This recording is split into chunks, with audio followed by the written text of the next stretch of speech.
Hello, I'm Michael Liebreich in Switzerland. And I'm Bryony Worthington in California, and this is Cleaning Up.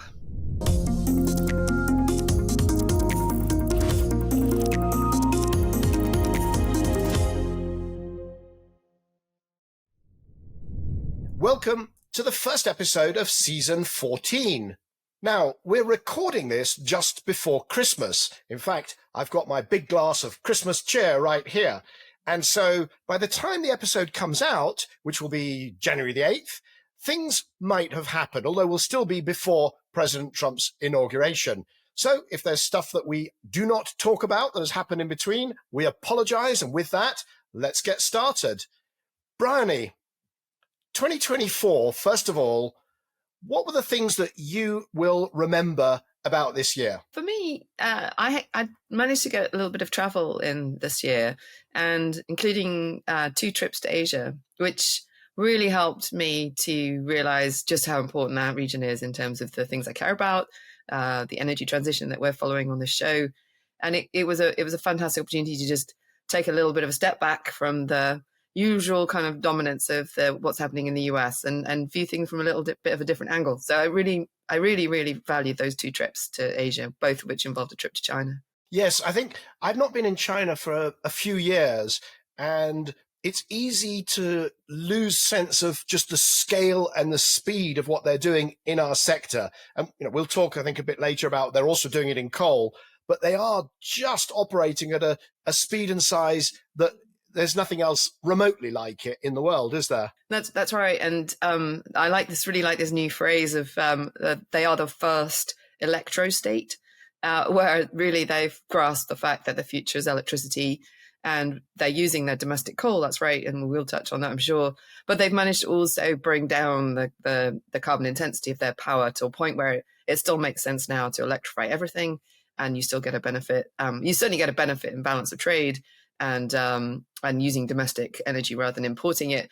But you also get a climate benefit because their power is now clean enough that means electrifying everything makes sense. And so that's what they're doing. And they're not just going to electrify themselves, they're also going to electrify all their neighbors and export technologies to the rest of the world if they're allowed. But of course, we've got the question of trade wars and tariffs, which I'm sure we'll touch on too.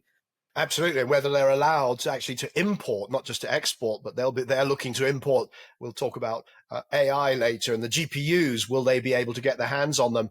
But the point about the Electrostate is actually, for me, that is one of the most striking charts of the year, where you see that, yes, since 1970, the rate of electrification has grown globally, and it's now around 20%, maybe a little bit over.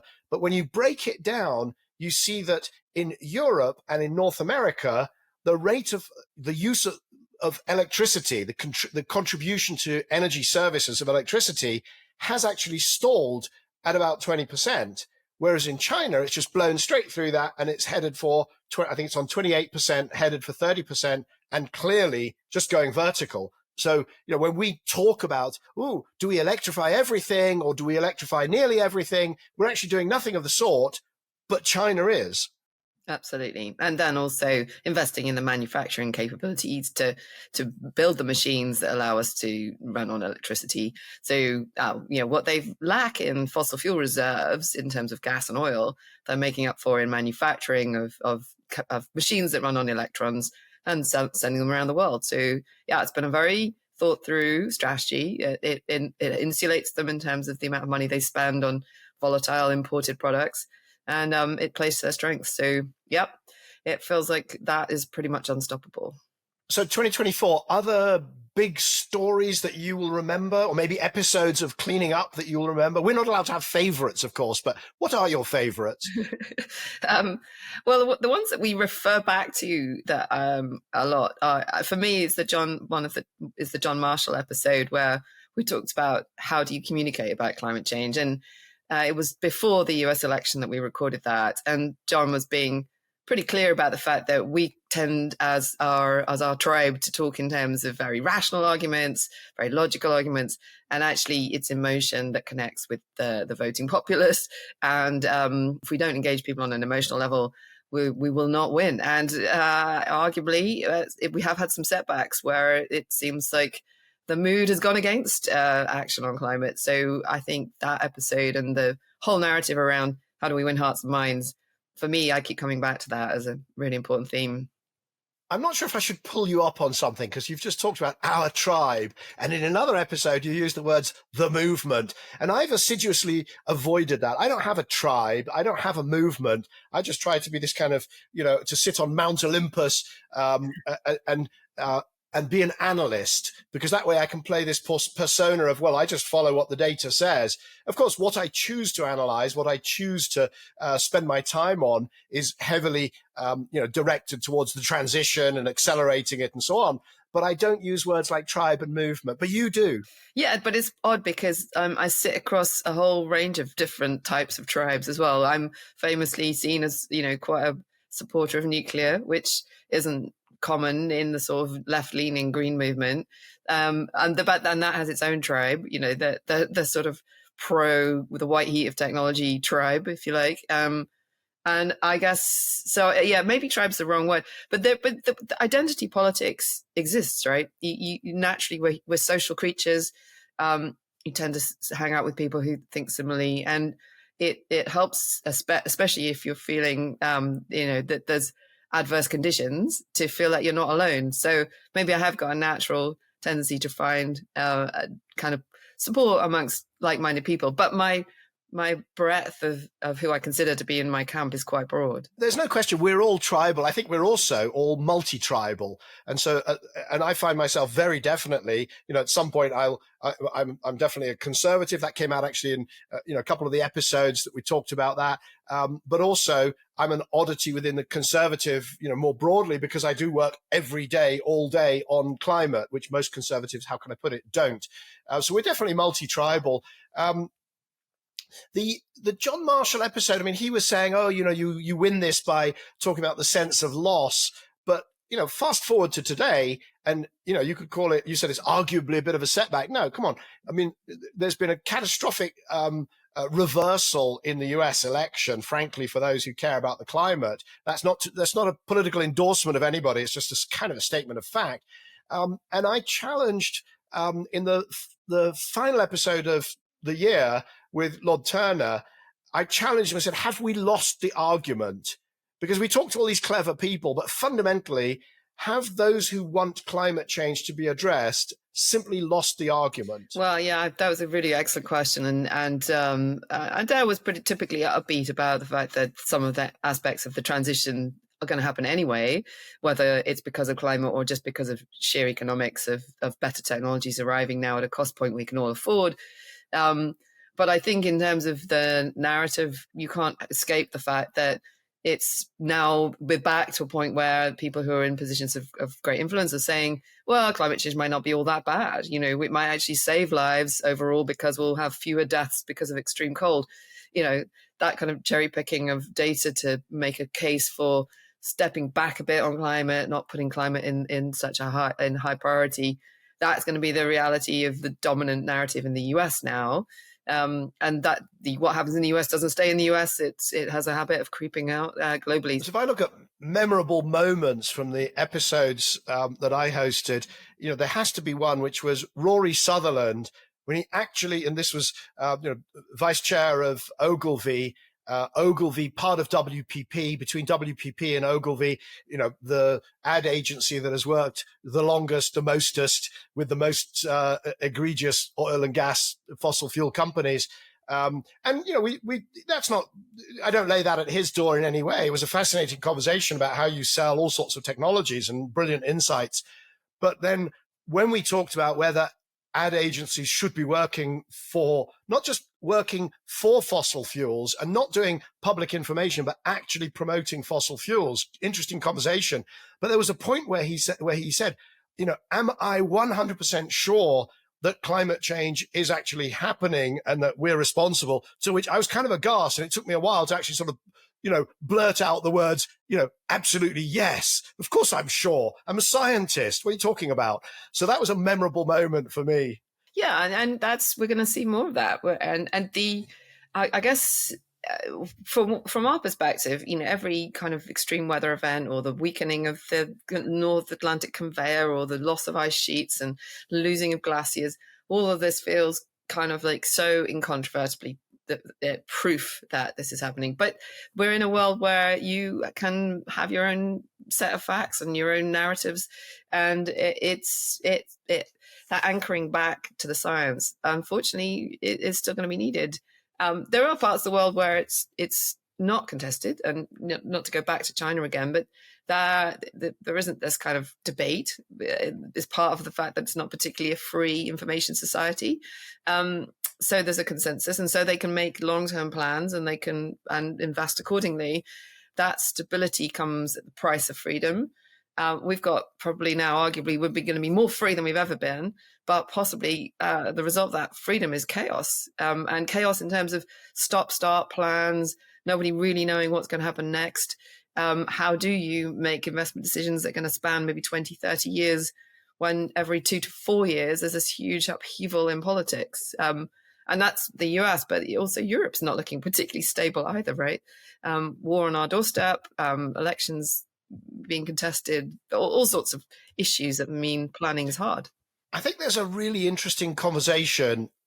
It may not be for a year-end roundup. It may be something we need to explore in future episodes about the extent to which that polarization is not just caused by, the bad guys, as your movement, your tribe would like to portray them. Those on the right, the oil and gas industry, the misinformers, but that actually it's kind of a symbiotic relationship between those on the concerned, maybe more on the left, although I'm an exception, but over-egging the pudding, exaggerating. So every hurricane becomes incontrovertible proof of climate change, even though we've had them in the past, just as bad, floods in North Carolina, whatever.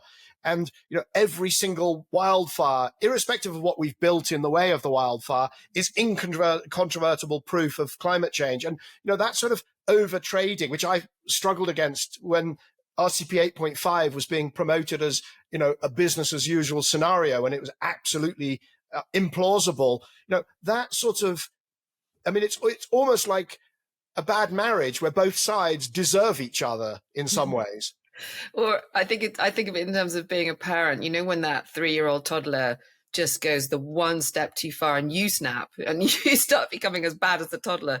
I feel like we've reached that in terms of politics, where both sides now have toys are out the pram, no one's behaving like an adult, and we need to calm down. Actually, there's definitely a period in which we probably need to de-escalate, focus in on the things that we know to be true and are actionable.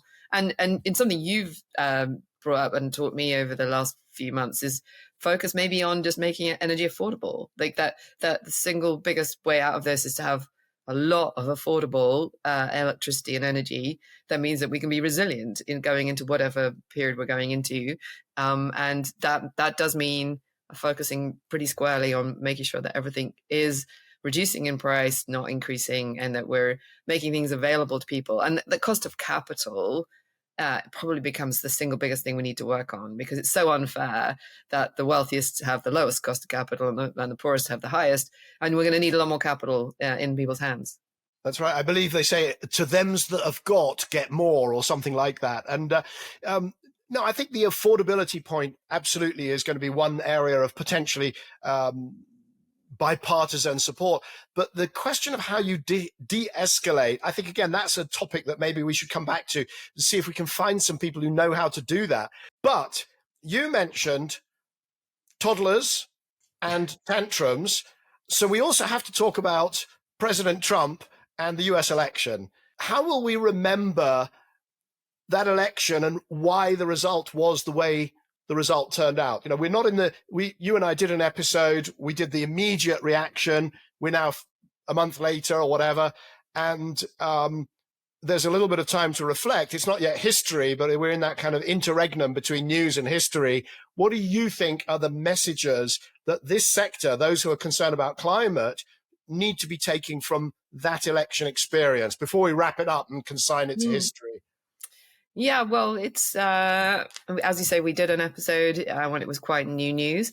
The dust is somewhat settling, but I think I go back to what I said before, which is that the ability for the US to stay at the course with a plan is really not clear that that's possible. Every 4 years there's an upset, and within that there's a 2-year window before the midterms where there could potentially be another upset. So you're talking about very, very short-term planning cycles, and I don't think that's a really healthy thing.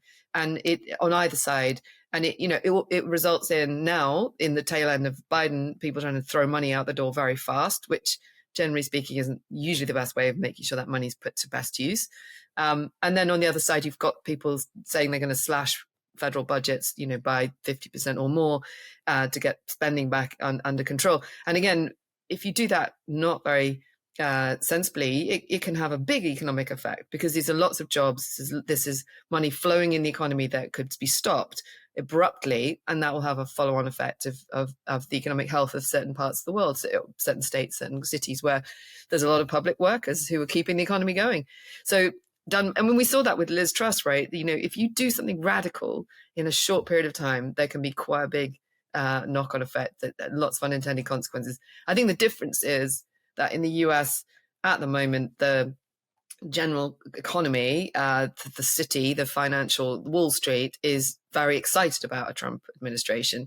And so everything's booming, stock exchange is booming. Everyone's expecting deregulation to bring about this American reinvigoration of the economy.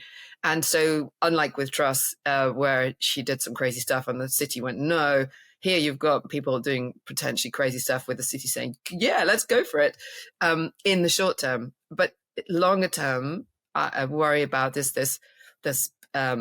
lurching and the extreme nature of this uncertainty that period we're living through. And I can't see how that's good in the long run. I think you're speaking to one of the kind of core trade-offs, or the core tensions of the space in which we operate, which is that the world is getting more and more volatile, but the response to it needs to be infrastructure investment. And volatility and infrastructure investment are not good bedfellows. They just don't go well together. And so when you see, China's leadership, and I abhor the Chinese political system, don't get me wrong, but when you see them taking these very long-term, almost like centuries-long perspectives on, China's place in the world and how it's going to be transformed and so on, and then you have this ADHD going on in the US, where every 2 years it's kind of, between, as you say, an election and a midterm, or a midterm and the next election, you get this kind of complete either paralysis or gung-ho behavior. So instead of moderating the volatility, it's actually pouring gasoline on it.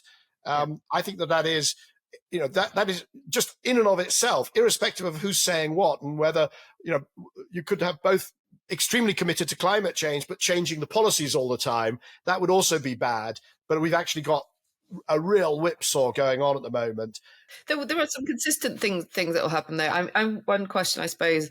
I mean, we should acknowledge, if China is the first electrostate, the US continues to be a petrostate. It's the biggest supplier of fossil fuels now to the world, and the sheer amount of affordable gas that the US has to bring to market and potentially to export. I mean, the big questions, right, about what will this new administration think in terms of gas? Do we hold on to it and use it to power our economy, or do we allow it to be exported and potentially see prices rising, or what? But we know there'll be a lot more gas around, and that part of the US narrative, that does seem to continue. Whoever's in the White House, fossil fuels get extracted and brought to bear into markets. So, yeah, if you're in gas, it's good news. That's very clearly going to be part of the next administration, is LNG as a tool of foreign policy, and the fact that it cuts against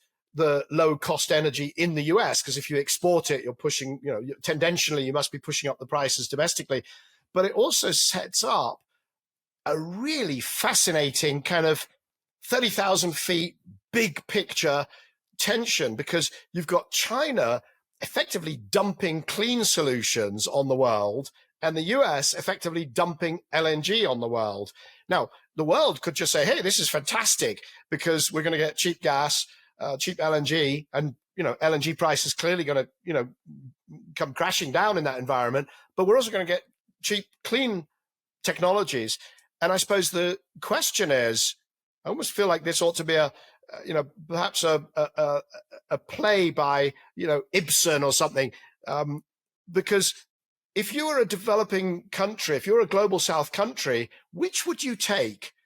Would you take the LNG and become addicted to it forever, or the clean technologies, install them and have an asset forever, right? Maybe that's the way they think about it. Or maybe you just take the cheap LNG because that's the easiest thing to fit into the existing infrastructure that you've got today. But that fight between clean dumping and fossil dumping, it could be a signature fight for the next 5 years through to 2030 or through till the next election, 2028. Yeah, and I think people will take both, right? And but what I suppose is interesting, what does this signal for oil? Like if oil is going to probably be the squeezed commodity out of transport, because the clean dumping that China is doing really points towards transport as the low-hanging fruit that people want to get off. The gas is useful for all sorts of reasons, for industrial heat and fertilizer and power generation. But with oil, it is just transport, and transport is going through such a revolution that I think the future for oil demand is a really interesting question. What does that do in terms of global prices? And will we completely decouple those two commodities, or do they stay linked? And I think one of the worries that I really do have for the US is that if we're going to see 4 years of pretending EVs are not the future, pouring money back into internal combustion engines, that will end up proving not just a bad mistake, but potentially a fatal mistake. Yeah. And it just I mean, this may be dated by the time this goes out, but the Biden administration has just issued a waiver to say that it's okay for California to continue to set its very stringent standards on EVs. And that's been done deliberately to try and forestall what perhaps might have happened otherwise, which would have been the Trump administration saying California must cease and desist, and where California leads, other states follows. I think there's about 6 or 7 states who follow the California standard. So that seems to be being shored up in the near term to try to stop what you're describing from happening, which is perhaps this, relaxing back into an old era of, the good old combustion engine is here to stay, which we just know isn't going to be the case because of the economics of the new system being so persuasively better that, and China's brought the cost of batteries down to such a degree now that there's just no argument, right? This is just better cars that are cheaper to run. And the US could definitely get wrong-footed in that expansive new kind of China becoming a world dominant car manufacturer and selling to all its neighbors. And the South-to-South collaboration that they're unleashing means that ship has sailed, and we're moving on. Indeed. And that question of whether the Biden administration is able to sort of Trump-proof policies, that's clearly going to be one of the big questions for, I don't know whether I should say this year, because it's this year when people are listening to it, but it's next year for you and me as we record. But that's clearly going to be one of the big stories. I was just struck by, I've got to be honest, there was a scoop by something called Project Veritas. They got somebody called Brent Efron, who's an EPA special advisor for implementation, and caught him in a bar talking about how they were going to get as much money out of the door as possible before the Trump administration comes in. And he described it as being, it's like we're on the Titanic and we're throwing gold bars off the edge. And we're talking billions. We are talking 50 billion. I think there's now been 100 billion of grants, never mind IRA programs of the tax rebates and so on that are locked in. But, there is definitely some egregious behavior going on of getting money out into the hands of NGOs and third parties, not even applied to projects, but just into the hands of other organizations, so it can't be clawed back. Yeah. But what do we know about President Trump's likely appointees? Because when you and I spoke a few weeks ago, just in the aftermath of the election, we hadn't heard anything. We've now got Chris Wright, likely Secretary of Energy, and also Representative Lee Zeldin, likely head of the Environmental Protection Agency. Now, I've looked at Chris Wright's background. He's the CEO, brilliant entrepreneur. He's an incredibly charismatic and clearly very smart guy. He's also, by the way, the business that he led, which was a fracking services company called Liberty Energy, very successful. But he's also been an investor in geothermal and an investor in nuclear, and has a background when he was in grad school of doing work on solar. He accepts everything about climate change, that it's happening, that we're causing it, but he believes that William Nordhaus is right, and it doesn't matter if we get 3.5 degrees centigrade of warming by 2100 and more thereafter.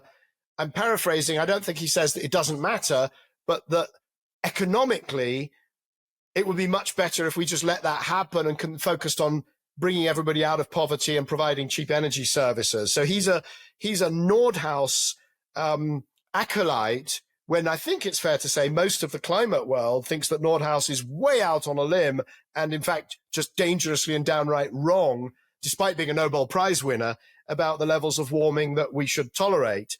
But do we know anything about Lee Zeldin? Have you heard anything about the EPA head that's being proposed? What you describe, I think, is common to all of these picks, which is there's not an outright denial of climate change. There's more now a more nuanced position, which is, yes, it's probably happening, but actually on balance, it might actually be okay. And we'll be richer in the future anyway. So we'll be much better if we focus on growth in the near term, and then we'll be able to, ride out whatever storm comes our way.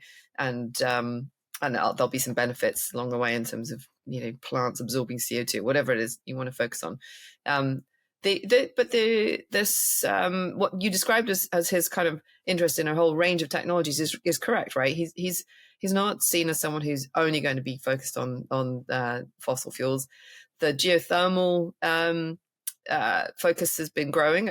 We saw that in 2024, where geothermal started to come on the scene in quite a big way. Oil and gas executives find it a very proximate technology to the thing they're used to. If it can be done efficiently and affordably, I'm sure it will form part of the plan going forward. And then on nuclear, we can come on to that, but it does seem like we're going to have an all of the above approach, and lots of energy being brought to market as affordably as possible. That's not perhaps a bad thing. I guess the question is that, the associated greenhouse gases with the fossil element, there's going to be no interest in putting those on the balance sheet. And I've passed a few statements by Zeldin, and he says things like, we will restore US energy dominance, this very kind of macho talk that you see, revitalize our auto industry, which is again speaking to this idea of, pushing away from electrification and just, having going for internal combustion, and bring back American jobs. Funnily enough, of course, coming at a time when, employment is actually good and the economy is not in the doldrums, but we're going to bring back American jobs and make US the global leader of AI, which we'll come on to.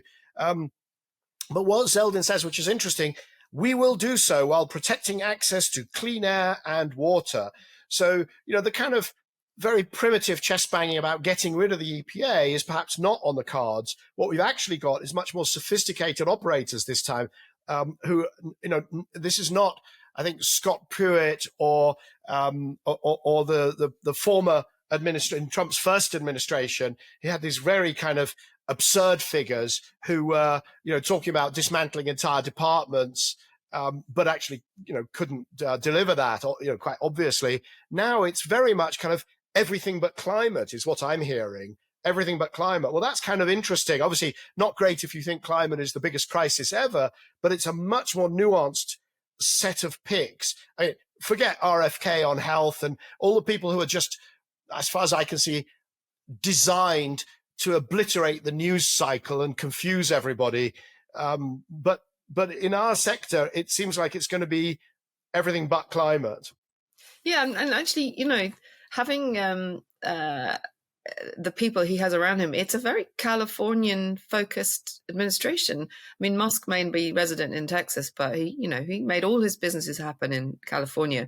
You've got David Sachs going in to advise on AI supremacy, and I think he's got some sort of roving science brief as well. I mean, these are the sort of glitterati of Silicon Valley who've will bring with them a very Californian approach to life, which tends to be, we want the best of everything. We want the best air, the best water, the best jobs, the best everything. It's not cheap, which might be where it falls down in terms of keeping everything affordable. But this is actually going to be quite a Californian styled form of administration, I think.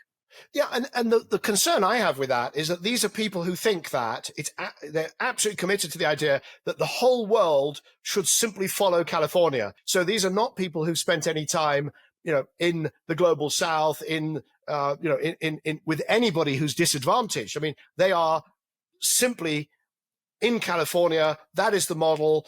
The businesses that work in California are the ones that should be propagated around the world. It's as simple as that. It's a very sort of California supremacist view of the world. Cleaning Up is brought to you by the members of the Leadership Circle. That's Actis, Alcazar Energy, Ecopragma Capital, EDP of Portugal, Eurelectric, the Gilardini Foundation, KKR, National Grid, Octopus Energy, Quadrature Climate Foundation, SDCL, and Wärtsilä. For more information on the Leadership Circle, please visit cleaningup.live. That's cleaningup.live. If you're enjoying Cleaning Up, please make sure that you subscribe on YouTube or your favorite podcast platform and leave us a review. That really helps other people to find us. Please recommend Cleaning Up to your friends and colleagues and sign up for our free newsletter at cleaninguppod.substack.com. That's cleaninguppod.substack.com. Tell us 2025. What are we going to be looking forward to? What are we going to see? What are the milestones? So yeah, here we are, and start of a new year, and it seems like quite, 2025 has got that feel of being halfway between 2000 and 2050. These years that we've marked out as important. What am I excited about? Let's have a quick chat about nuclear, because actually I do feel like the return of demand for electricity. So, electricity demand has been sort of stagnant or flat in many parts of the world, and suddenly now we've got these very large predicted increases in demand for electricity, and that is meaning you've got more and more interest in a wide variety of technologies, and there's something of a renaissance. I know that often this word is used, but in nuclear, with the demand side pulling forward plans to invest in nuclear. Now, you and I probably have slightly different positions on this. I've had a few conversations with real companies building real things, and there is definitely a shift. There's concrete is being poured, reactors are being built, and that's in the US. I mean, if you turn to China, there's maybe half a dozen, maybe a dozen reactors of different designs, SMRs, large scale, mid scale, being developed and built. And so real projects are coming to the ground. Now, can they get to an economy of scale? Can they be standardized and costs brought down? That's still an unknown. But compared to a year ago, there's a lot more actual concrete and steel being put on the ground into projects. And that gives me hope that somebody somewhere will crack this, because it's not going to be as cheap as throwing up solar panels and putting an inverter and off you go. But what it gives you is a much more resilient long-term infrastructure investment that will be, over time, certainly efficient and effective, because they last for so long and they are so resilient. So I think at this point, I need to state kind of what my view is, because otherwise we'll get this sort of, you're gaslighting me and all that kind of thing. But we are not. I think you know my view. But for the audience, I studied nuclear. I very much believe that it's part of the future. I definitely think we should be keeping nuclear power stations that work and that are safe and that are producing low carbon power at a low marginal cost. It's insane to be shutting them down. One of the things that's interesting in the German election is that Friedrich Merz, the head of the CDU, ahead in the polls at the moment, is talking about he's talking about doing a study to see if two of those that were shut at the end of, I think, 2022, whether they could be brought back. And that would obviously be entirely sensible. Where we differ is in how much it's likely to cost. So the cost and speed issues, where I think it's fair to say you're much more optimistic than me, and I'm much more, I don't know, maybe I'm grizzled and much more, I don't want to say pessimistic. I would like to think it's realistic that this is hard. I mean, even in China, which is going as fast as it can into nuclear is losing market share in the electricity mix, right? That's what the data shows in China, which has, absolutely thrown resources. By the way, hidden costs presumably all over the place. We don't know. It's not transparent. And yet it's losing market share. So what I also know, and the deep dive in AI that the audience may have read by now, and if not, they should, but you've not seen, Bryony, I look at this idea that nuclear is going to be an easy solution to the need for dispatchable clean energy, clean electricity from AI. And there's this kind of consensus that we can get to £60 per megawatt hour for plants that can be built within 5 years. That's the summary of a lot of stuff that I have read and that I'm reading from that sector. And that's just an act of faith. That's just a religious statement of faith that we could get there. There is no data that suggests that we can get there. In fact, there's a lot of data that suggests we can't get there. So it seems enormously risky if we should put resources into trying to do it, but enormously risky to assume that we can do it. Yeah, no, I mean, single, predictive costs seem, and that I wouldn't put any faith in that either, because you don't build nuclear because it's cheap. You build nuclear because it lasts and because it gives you a strategic advantage if you need it. And if we didn't have nuclear in Europe, our electricity prices would be a heck of a lot higher than they are. It's because we've got this flexible baseload that was built 40, 50 years ago. That means we can tolerate these huge swings in production from the weather-dependent renewables that we have. And that plus the hydro, these are assets that you don't build because it's the cheapest per unit. You build it because it gives you a very resilient system.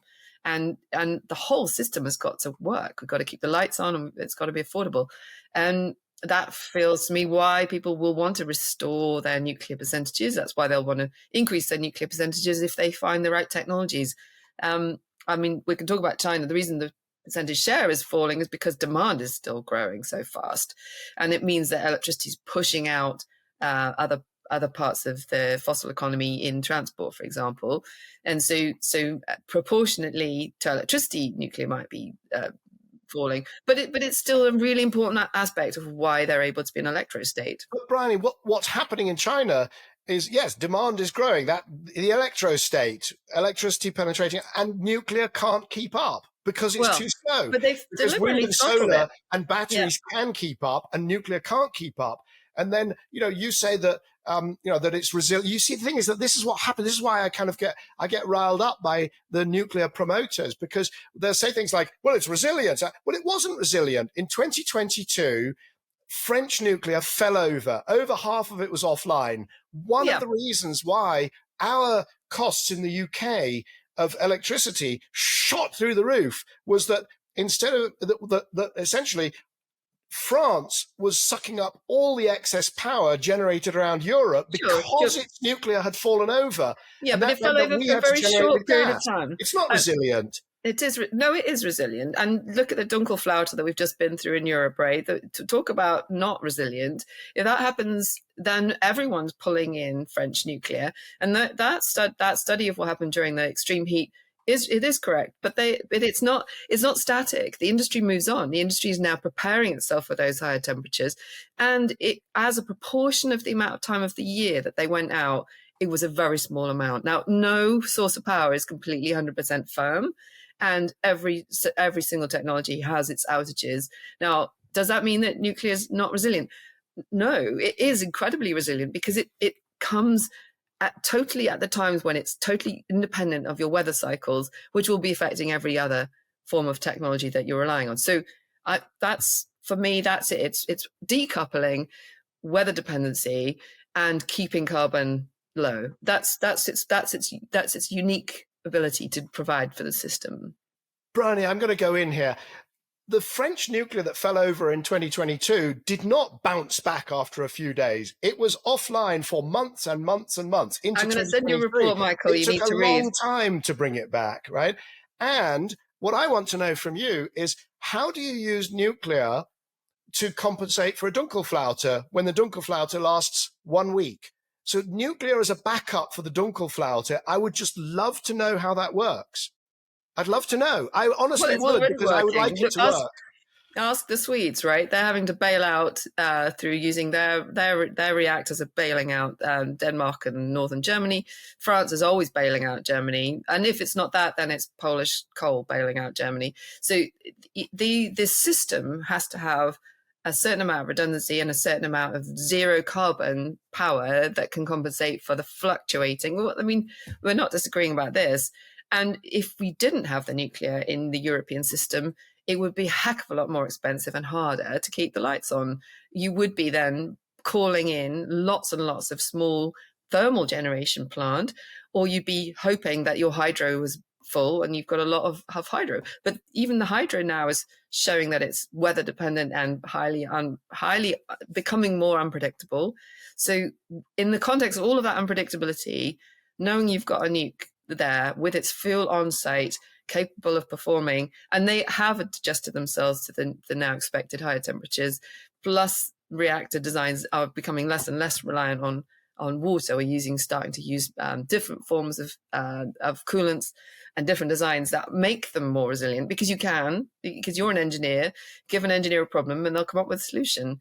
It's going to be an evolving form of power. I don't think it's going to and no one's going to regret having more of this on the system as we go forward. So I was laughing, I was smiling there, because when you say you're an engineer and you can solve problems, yes, you have to give us money as well, not just a problem to solve. But the two arguments that I like, okay, that don't push my hot buttons, I like the idea of diversification, right? It doesn't matter. You could have one technology which is absolutely perfect. We have a huge fusion breakthrough, right? The California bros all turn out to be right, and fusion can be rolled out in vast volume by 2030 and blah, blah, blah. If we have one design or one technology, we still shouldn't put all our eggs in that basket, even if it's cheap and resilient and supposedly resilient. It's just wrong. Diversification, I like as an argument. And the other argument is that the nuclear power, it kind of works if you keep it on 24/7. As soon as you load follow, then two things happen. It becomes much more expensive, because you're now not getting the full output, but also it hates it and it cracks and it goes wrong, as we've seen time and again. And can technology solve that? Yes, at a cost, right? Because cracking and thermal cycling is just a really bad thing to do. So the argument that I like for nuclear is that you can pair it to sources of demand that can be switched off. That might be desalination, or it might be methanol, hydrogen and methanol production, or it might be, refineries and industry, things that you can switch off, so that the nuclear, what happens when there's a Dunkelflaute, one of the things that always happens in a Dunkelflaute, of course, by definition, is the electricity price goes through the roof. It becomes €1,000 per megawatt hour. Well, guess what? If you have nuclear at that point, and if your source of demand for the nuclear can switch off, you can then meet that. You can sell your power for $1,000, €1,000 per megawatt hour. Fabulous. Make some money. But that is very different, because really the credit for that goes to the industry that can switch off, not to the nuclear, right? The nuclear is just working 24/7. It is not flexible, and it's not providing backup. What's actually providing backup in that situation is demand response in industry. Yeah. And that's what we should be focusing on, instead of this kind of, let's build nuclear because we'll never regret it. Of course we'll regret it if it's too expensive. Don't be silly. I mean, in Australia right now, you have Frontier Economics producing this kind of bogus analysis that says that nuclear will be cheaper. All we have to do is stop building wind and solar for 15 years, and nuclear will be cheaper. And it's just bogus.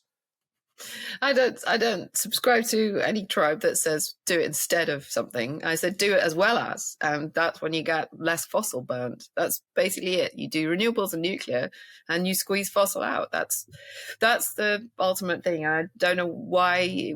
Well, I do know why, because we've got identity politics in Australia as well, right? Oh, Where if you yeah. want to be seen to be a strong man of Australian success, you've got to be anti-green renewables, which is exactly the kind of identity politics you want to try and avoid. And that nuclear's got caught up in that is a regret, I think. Should Australia allow nuclear to be built? Yes. Should it come at the expense of renewables? No. And so it's perfectly possible to hold both That's an those interesting views. question, because there is an upcoming election, and the pro-nukes are leading 52. That's the coalition leading again over Labour by 52 over 48. And you used an interesting word, which is, should they be allowed? So there's a ban on building nuclear in Australia right now. Should they be allowed? Should they remove the ban? I think absolutely yes. I'm an all of the abover, right? All of the clean of the above, right? Don't get me wrong. I'm taking an extreme position because I'm pushing back on some of the things that you said. I'm an all of the abover as long as it's clean.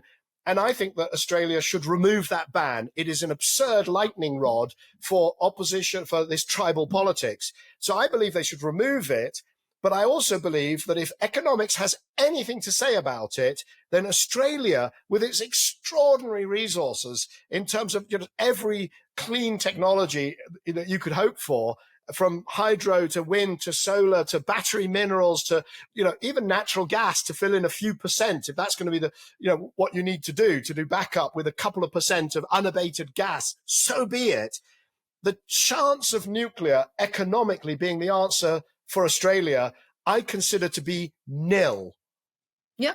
No, I wouldn't disagree. But though, what I would say is that he's been incredibly clever, Dutton, right? How, because one of the things I work on and I'm passionate about is the repowering of thermal assets with alternative sources of heat. And that could be advanced geothermal, it could be heat stores, thermal electric heat stores, it could be reactors. High temperature reactors are particularly well suited for this reuse of existing assets. So he's kind of taken that concept and said, this is what we should be doing in Australia. We should be taking out the thermal assets and replacing it with the nuclear, which I happen to think is a great idea. Now, does it make any sense in the Australian context? No, because you've got vast tracts of land and natural resources, as you just said, where you can get the same number of electrons a lot cheaper and faster if you do it with wind and solar. So why? But it appeals because it actually is a very sensible thing to do. Don't throw out that asset that you've already built and rely on and has employed lots of people. Repower it, and actually, that's what I want to see happen in China. I want China to say that, and for it to take out its coal stations and put nuclear in. And that will be a massive game changer. If China decides to do that, then their position as an electrostate becomes unassailable. See, that is also an area where I think maybe you and I don't agree, because I actually don't care.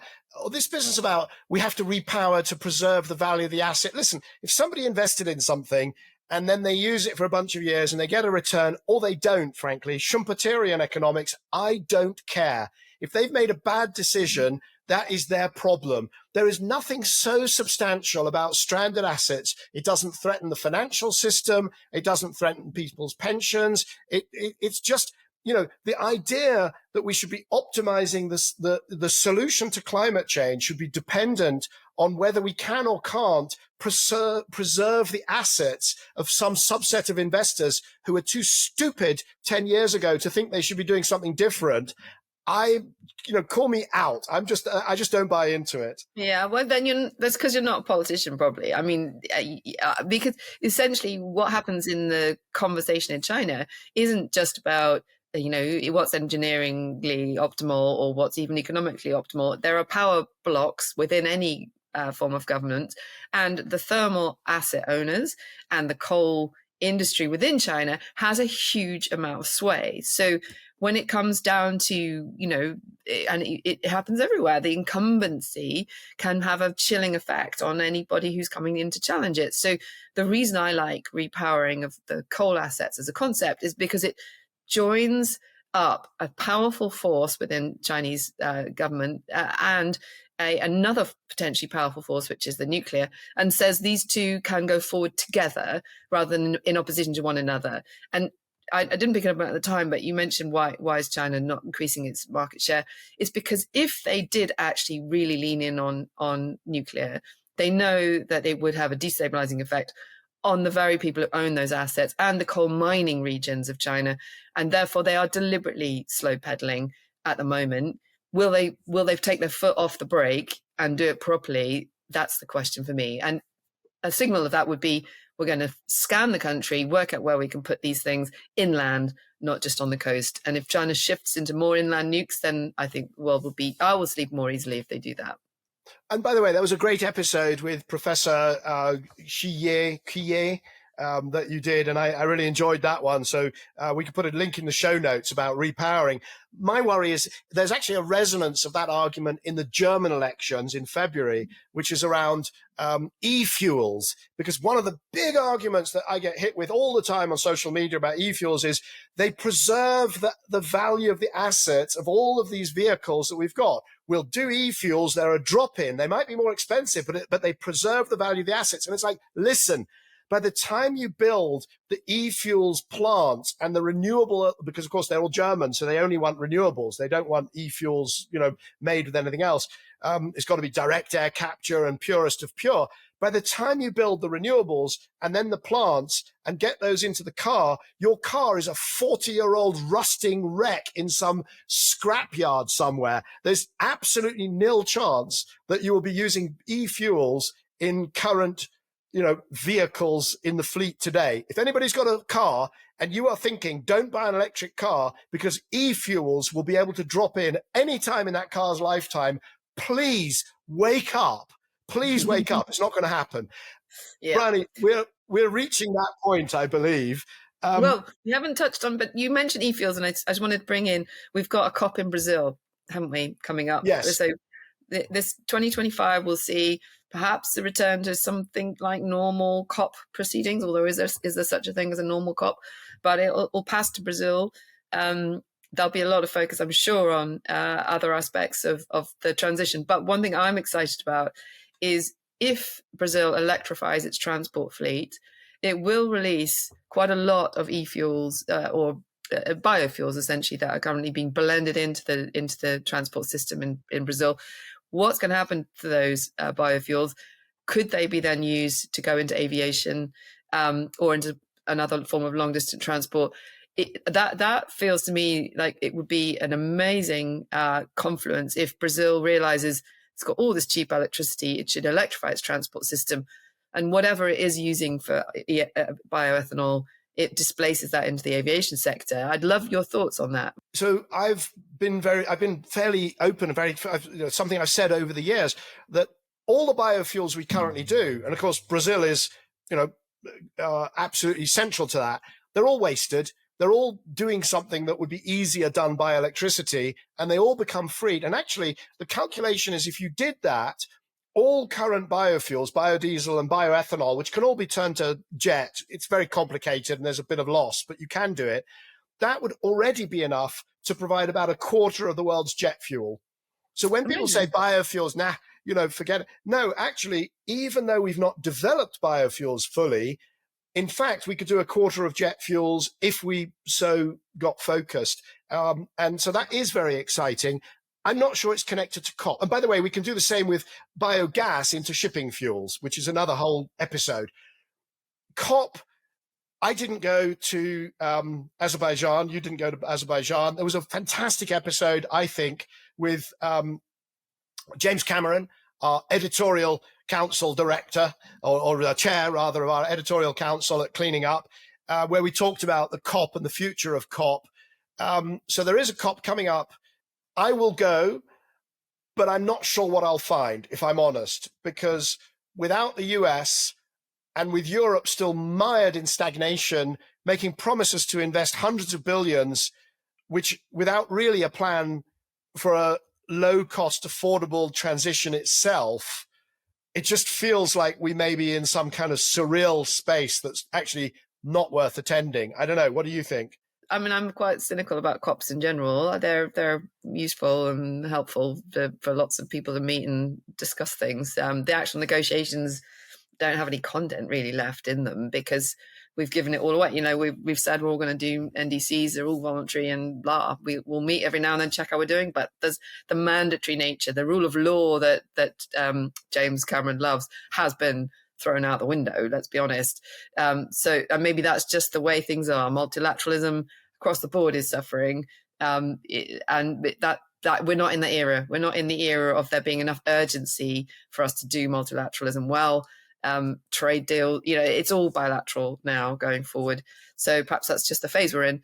But will it be an interesting point? I mean, China will go, and there's a you know, China always sends a huge delegation, massive, big, you know, kind of show of being there, and a lot of deals will be done, and it will be a lot of south to south deals. I think, in the absence of American leadership and European chaos, south to south are just going to get on with it, I think, and that will be a good place to go and see that happening in real time. So in the episode with James, I discussed a piece that I wrote called Yabasta at the Durban COP about 3 or 4 years before Paris, after Copenhagen, before Paris, where I said, forget it. This is pointless. Stop. It's embarrassing. The COP process has failed. And those of us working on climate action, it's not helping us. It's harming. So please stop. And then, of course, we got Paris. So maybe it's always darkest before the dawn, and maybe there will be a resurgence. Maybe we'll even, I don't know, maybe James will lead some kind of a sort of Spartacus style return to authentic COP values. I hope so. But we will be following. These are some of the stories we'll be following through 2025. Yeah. I was going to say that one of our former guests, Zipporah Berman, you know, who you brought on the show, and I was really delighted that you did, because this is a, you know, perhaps an unexpected voice for you to feature, where the call is for a non-proliferation treaty on fossil fuels. That's what Zipporah's campaigning for. Now, arguably, that has taken a massive step back in that, as we just discussed, multilateralism is going to struggle. But this last week, we've seen both Pakistan and the Bahamas sign up to this treaty, and enough small nations are now probably able to sit around a table that they could themselves start a negotiation around this concept of an orderly transition from fossil fuels. Now, I'm not saying that's going to happen overnight or it'll be a runaway success when it starts, but just the beginning of the negotiation that says calling time on fossil fuels. And then, you know, the US, Saudi and Russia will be the big Petrostates who'll hold out, and it will all be difficult, and as probably will India and China because of their coal. But it's an interesting moment, isn't it, when the small nations are saying, we're done, we don't want this anymore. Yeah, just 2 points on the Zipporah Berman episode. It's interesting you said there's a surprising guest. Zipporah's an old friend of mine from, I don't know when, during the process we met. So unexpected is nothing on clean energy. We should have the most unexpected people. That's part of the formula.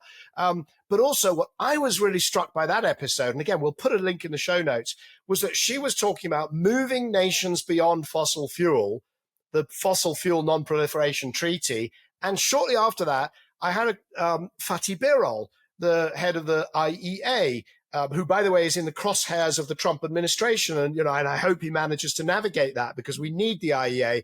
But he was talking about effectively the identical outcome, but in very different language. And I'd love to get those two together for a conversation. Yeah, no, absolutely. But as you say, Fatih himself may well fall victim to this resurgent America first, fossil fuels first view of the world. So we'll see. I would trust Fatih to be able to navigate and to demonstrate the value of this incredible institution, the IEA. And just as, you know, the Trump won, there were people who wanted to get rid of all sorts of things without understanding what they did.